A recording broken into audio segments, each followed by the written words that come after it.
Sorry, there's nothing more. I'm not here for you to teach me anymore. I'm here for the honeycomb piece. Alright, and we're off. That's all we need in the inside of this turtle. Seriously, turtle, how are you functioning? You don't have lungs or anything.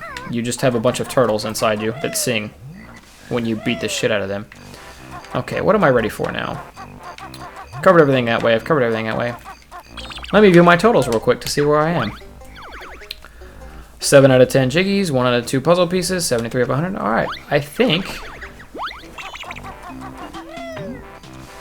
I'm ready to check something out. I feel like I'm missing notes, but no, I'm not. Alright, I think I'm good. So we're gonna come up here and we're gonna check out what's up here by the freaking check out what's up here by the giant alligator. So, first of all, you got a maze. You need the wading boots, and you got a maze. And you kind of got to hurry through the maze, not like, oh my god, I'm going to die if I screw up at all, but you kind of got to speed through the maze a little bit, because, one, you have to pick up notes on your way through here. It's alright if you miss it your first time, just come back around through.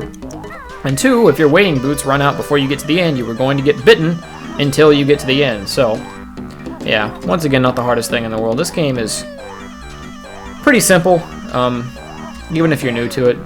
But yeah, now I'm not gonna hop immediately to the next boots here because there is a puzzle piece here.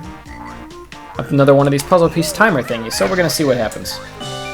Okay, puzzle piece on the other side. It's pretty skinny, but I shouldn't have much of a problem, so I'm just gonna take off. Oh my god, there's only 10 seconds. So you want to come over here and then turn the camera. I know it's gonna freak you out to pause and turn the camera, but that's something you have to do, otherwise with the platforming in this game and the way that the stick works and everything like that, and plus not being able to see where you're going, it's going to make it very difficult if you don't turn the camera behind you. And if you haven't figured out how to turn the camera yet, it's just with the R stick. Or the C buttons. It's a lot harder on the 64 because you got to do it with the C buttons, but yeah, there's that. And if you fall, there's no saving it. That puzzle piece will blow up, and you'll have to come up through, and you're going to get bit a lot, and it's no fun. So try not to fall. Above all, try not to fall, but you also want the puzzle piece too. I don't know if you guys caught a glance of that, but I did. There's a Mambo head behind Mambo's house. He's obviously not looking very hard for these things. But alright, our friendly friend Mambo.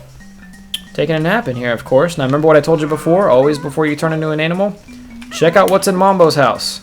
Sometimes it's just feathers, sometimes it's that honeycomb piece you need. Anyways, I think we're ready now, Mambo. What do you got for us? We are an alligator. Alright. Oh god, I just ejected the... I put my foot on the Xbox and ejected the disc, and it scared the shit out of me. But Banjo Kazooie is an arcade game. It's not a disc game, so I didn't screw anything up. Anyways, yeah, I'm a little alligator, and unlike the termite, this one has an attack. Oh god.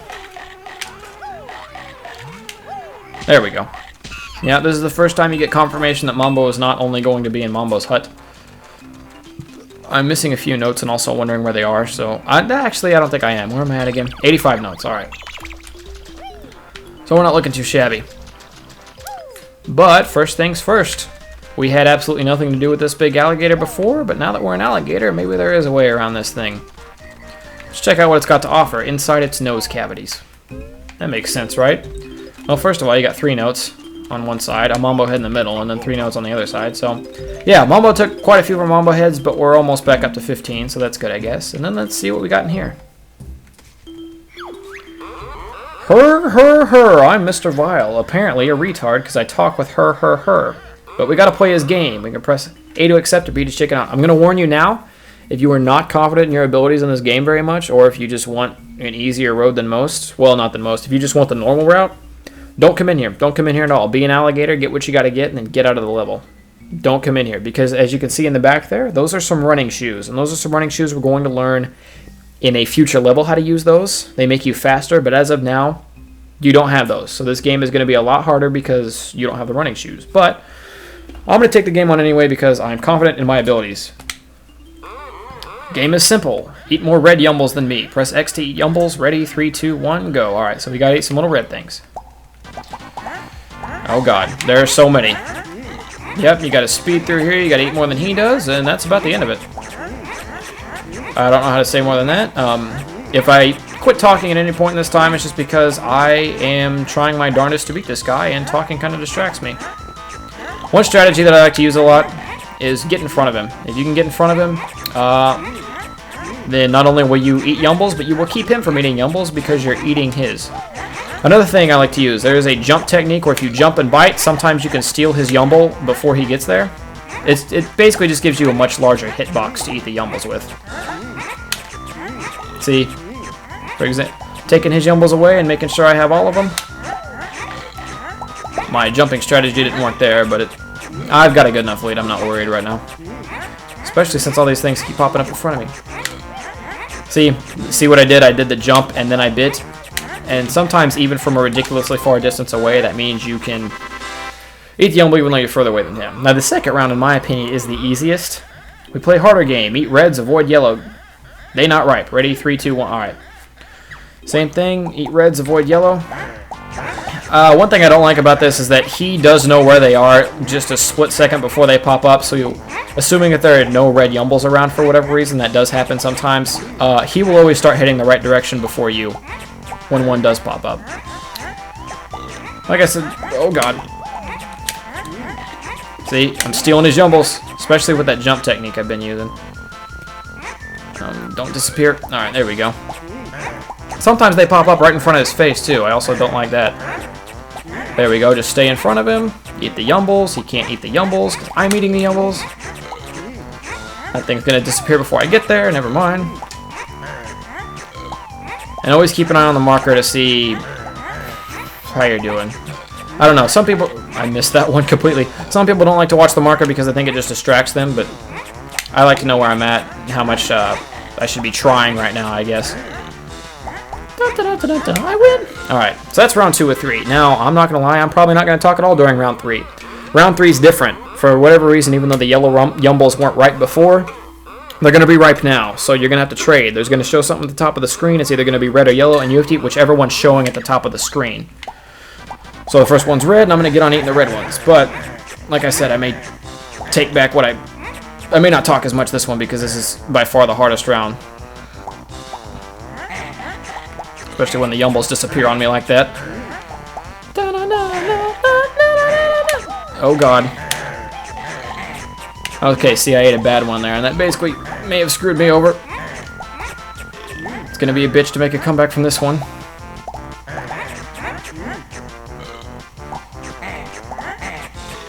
Oh god, I'm losing. I'm gonna lose it. Unless I can steal from him.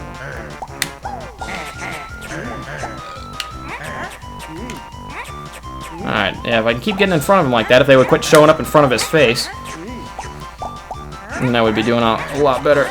Okay, I ate that one late, but I didn't eat that one too late, so that's good. And I'm in the lead again. Hey, I did it! Look at that.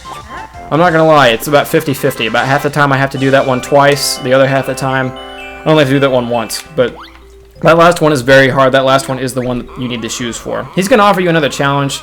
Tougher challenge. If Greeny not scared, you must win next 3 games. You get 3 extra lives, but each time you lose, he takes an entire life away from you.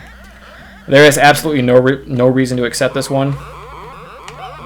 I'm just gonna push B and turn away because, like I said before, just no reason at all to accept that. 3 lives is not worth it in this game. Especially if the challenge is harder, you're gonna need the shoes for it anyway. I don't know if I've ever actually even taken on that challenge because the offer is so stupid. But yeah, if you think you're going to have trouble with that one, you can wait and save it for the shoes. If you lose a round, he will run up to you and he will chomp you. And it takes like 2 or 3 health slots away when he chomps you. So you got to be wary of that. You can lose, but just not too much. You want to go in there with a full health thing just so that way you can take him on 3 times. I'm coming over here. I left this area earlier because the Wade boot, even with the Wade boots, I can't fit under here to get my Jinjos and everything I need. But there are notes and plenty of other stuff.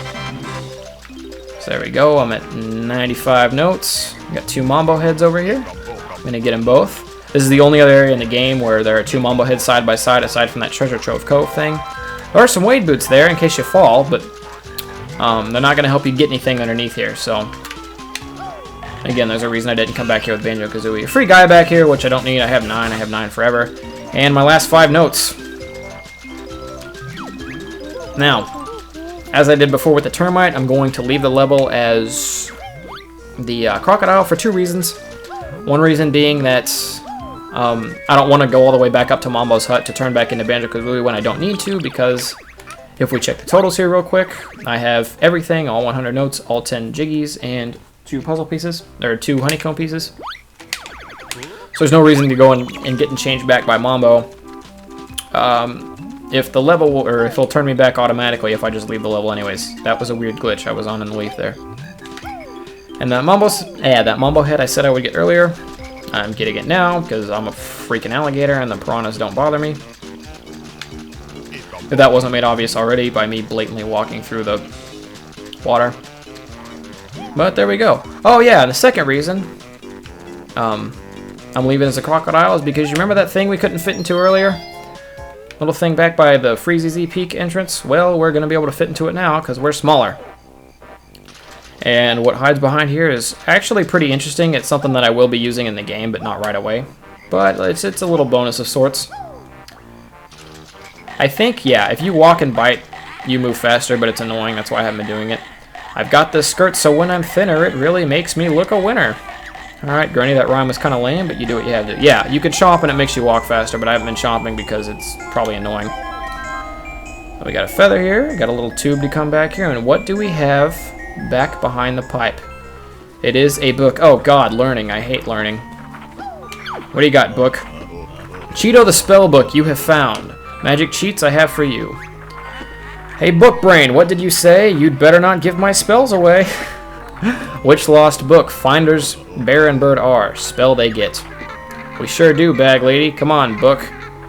Give us the spells.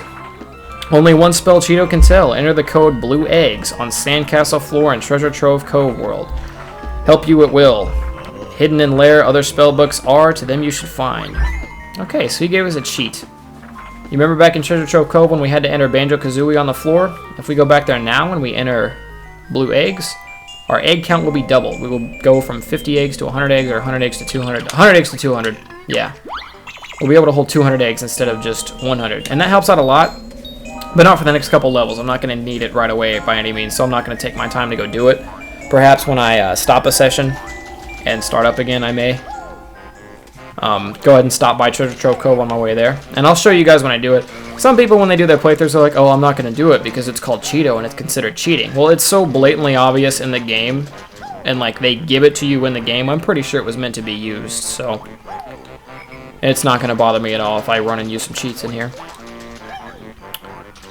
But yeah, we're coming to the end here. This is the end of the spell. Mambo's magic's getting weak. And now his magic's ran out, so we're going to turn back an old Banjo and Kazooie. And I'm going to kill that guy. So, I know what a lot of you are thinking. Time to head on to the next level, which, if you've been paying attention to all the parts, obviously is Freezy Peak. And you were wrong. You can unlock Freezy Peak. I can actually go to it now if I want. I could do Freezy Peak first if I wanted to. Which I might. I don't know. I always do the other one first, though, so I'm gonna do that. We're going to Freezy Peak second, because there's actually a level we're going to run into before Freezy Peak. And aside, you remember when I told you earlier that, first I gotta find this, you might have to learn a new move and then come back to Bubble Gloop later for the shoes? That's considered backtracking, obviously, because you have to go to another level and then backtrack to that one if you want to do that. But you don't have to in that level. You can do what I did and just try to speed through it anyways. However, in Freezy Peak and the next level coming up here, that is the only time in this game where you actually have to backtrack. There is a move you learn in Freezy Peak. I gotta pick up this Mambo head real quick. There's a move you learn in Freezy Peak where, you remember the granny switch from Bubble Gloop? Hooray! Anyways, there's a move you learn in Freezy Peak that you have to know to get all 10 Jiggies in Gobi's Valley, which is the name of the next level in the game. And there's a move in Gobi's Valley. Yeah, I cannot talk today. There's a move in Gobi's Valley you have to learn in order to get all the Jiggies for Freezy Peak. So, it doesn't really matter which one you go to first, but you are going to have to backtrack either way. You're going to have to go into Gobi's twice or Freezy twice. It's up to you, really, but know that that will be a thing and it will happen. So, there's one more, knock down that wall. There's boots in there. I'm a nerd and don't want to use the boots because they take a lot of time. I have not unlocked Gobi's Valley yet. I'm also slightly a dumbass. I forgot about that. Anyways, you're going to want to come up here, and I guess this is the part where Freezeezy Peak could be considered first. Even though Gobi's Valley, the entrance to it is closer, the puzzle is not. I'm going to open that up for reasons later. Down that hall will take you to Freezeezy. But I never do Freezeezy first. When Tootie is a big old lump, I've just the frock to hide her rump. Okay.